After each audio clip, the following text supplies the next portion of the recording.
আগামী 17 জুন মুসলমান ধর্মাবলম্বীদের মধ্যে অনুষ্ঠিত হবে ঈদুল জুহা উৎসব। এই উৎসবকে কেন্দ্র করে ইতিমধ্যেই সংখ্যালঘু সম্প্রদায়ের মধ্যে বেশ উৎসবের বাতাবরণ সৃষ্টি হয়েছে। মহকুমায় প্রায় বেশ কয়েকটি স্থানে ইতিমধ্যেই পশুর হাট বসতে শুরু করেছে। আজ সোনামুড়া মহকুমায় মেলাঘর পুর পরিষদের অন্তর্গত মেলাঘর বাজারে অনুষ্ঠিত হয় পশু বাজার। ঈদকে কেন্দ্র করে ক্রেতা বিক্রেতাদের মধ্যে বিহ্র লক্ষ্য করা যায়। ক্রেতাদের অভিমত, বিগত বছরের তুলনায় এই বছর পশুর দাম অনেকটাই বৃদ্ধি পেয়েছে। এক কথায় এই দিনের এই পশুর হাট বেশ জমে উঠেছে। আর এলো পশ্চিম দুমলা কটা গরু আনছেন? 5টা করে আনছি। বিক্রি হয়েছে রে? অনেকটা বেচছি না, বাজার বেশি সুবিধা না। সুবিধা না? কেমন দ্রব্যমূল্য অনুসারে বাজার যে রেট হয় সে এতে ফুটবুনি?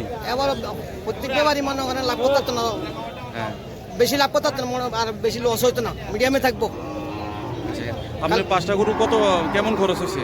5টা করে মনে করেন আমার প্রায় 3 লক্ষ টাকা। সেই খরচের তুলনায় কি এখনো সেই দাম আপনি না, পাইতেছেন এখনো না? 15-20 হাজার টাকা কম কয়। কম কয়? হ্যাঁ, বাজারটা কি ডাউন চলতেছে?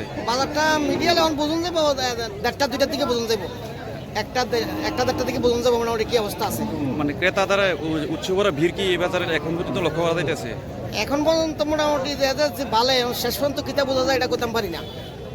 দেখা যায় 1:00-1:30 বাজক তাহলে বুঝুন যাবো মোটামুটি।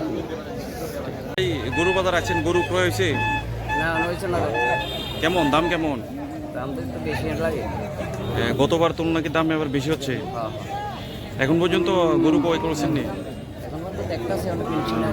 কয়টা গরু দেখলেন এই পর্যন্ত? দেখছি তো 3টা দেখছি, আর অনেক বেশি দেখছি। কি মনে করতেছেন দ্রব্যমূল্য অনুসারে কি গরুর দামটা একটু বেশি হইতেছে? বেশি হইতেছে? গতবার তুলনায় কি বেশি হইতেছে? এমনকি এই মেলাঘর বাজারে যদি এই অবস্থা থাকে আগামী বাজারগুলো কি হবে? তো আমার মনে হয় আরো কমতে পারে। এখন কি মেলাঘর বাজার একটু বাড়তি মনে হইতেছে?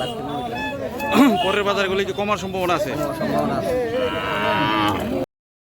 Bureau report, news live 24 Tripura.